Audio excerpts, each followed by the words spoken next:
sovereign nation. And in the question of picking up arms, I've not said anything new. Gumi have said worse things.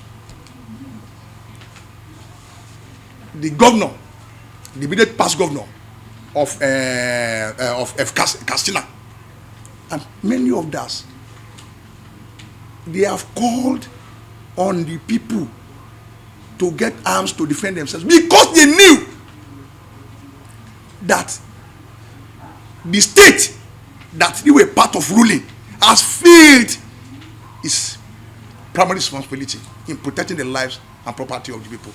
There's no question of dialogue with you. I'll call the commissioner of police and be asking him that I want to pick up arms. If they came today and if I'm beheaded, nothing will happen. Recently, there was a man that was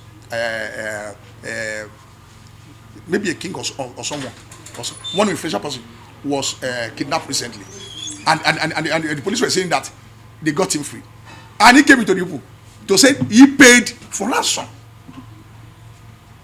So we are saying the way Nigeria is going, you have equally acknowledged it. Foreigners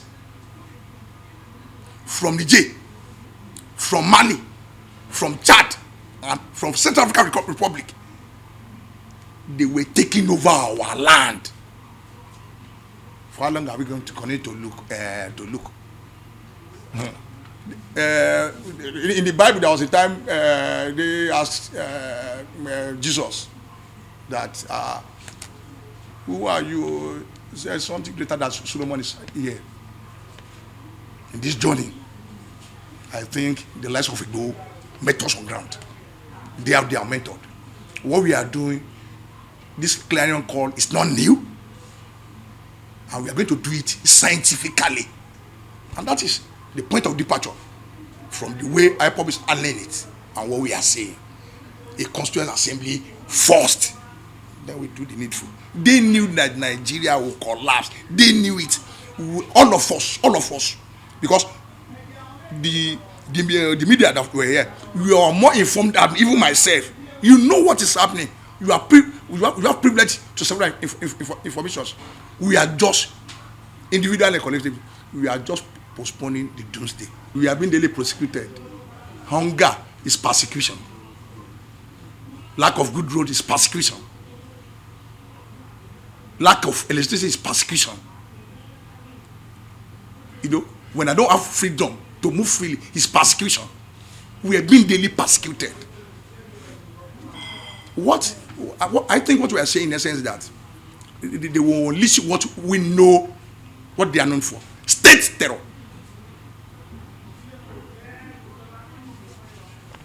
They will look for the weak target. They will look at YOREM and clamp down on us. That's what you are saying. Not afraid. Our goal is to mobilize our people in all the nooks and crannies of Yoruba land to rise up and defend themselves, because the state are not ready to do that. They are not ready.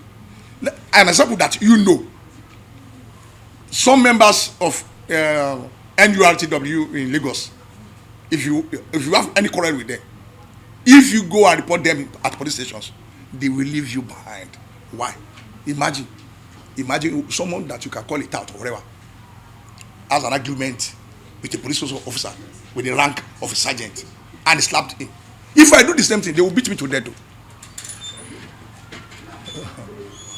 The message is clear. They may hijack the messenger. They may imprison. They cannot imprison the message. Kesariwa did his bit. At the end of the day, he was arrested. He was killed. At the end of the day, the struggle of the Niger Delta people took another dimension. It was looking and likes started. Now, they felt ordinarily that they have caged the southeast with the criminal detention of Nnamdi Kanu. At least the court have pronounced severally, released him. And are those not persecutions? So what other manner of persecution am I? We are not afraid of that. That's why it was clearly stated in the president that we are ready to take our destiny into our hands. We cannot leave the destiny of the Yoruba in the hands of a Tinubu presidency. Because even the Yorubas too, that were saying, oh man, you know, they said you cannot. How do I put it?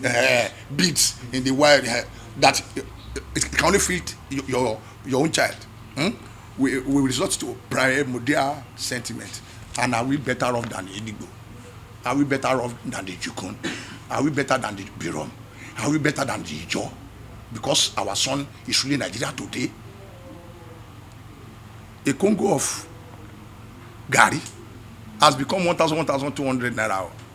A bag of rice that met at least fluctuating between 45,000 naira is now 75. And there's no end in sight. The little time he came on board, rather than for us to be productive, the few industries that we have, they were folding up and they were running overseas. And we want a better currency when we are not productive. How can that be? You know, those are the contradictions. Unless we Nigerians, unless we as Yoruba people, we're now ready to tell them that we own the land. We own the land. It will affect you, my brother, because you see, when those people were coming, they don't care. Maybe you are in support of YOREM or otherwise.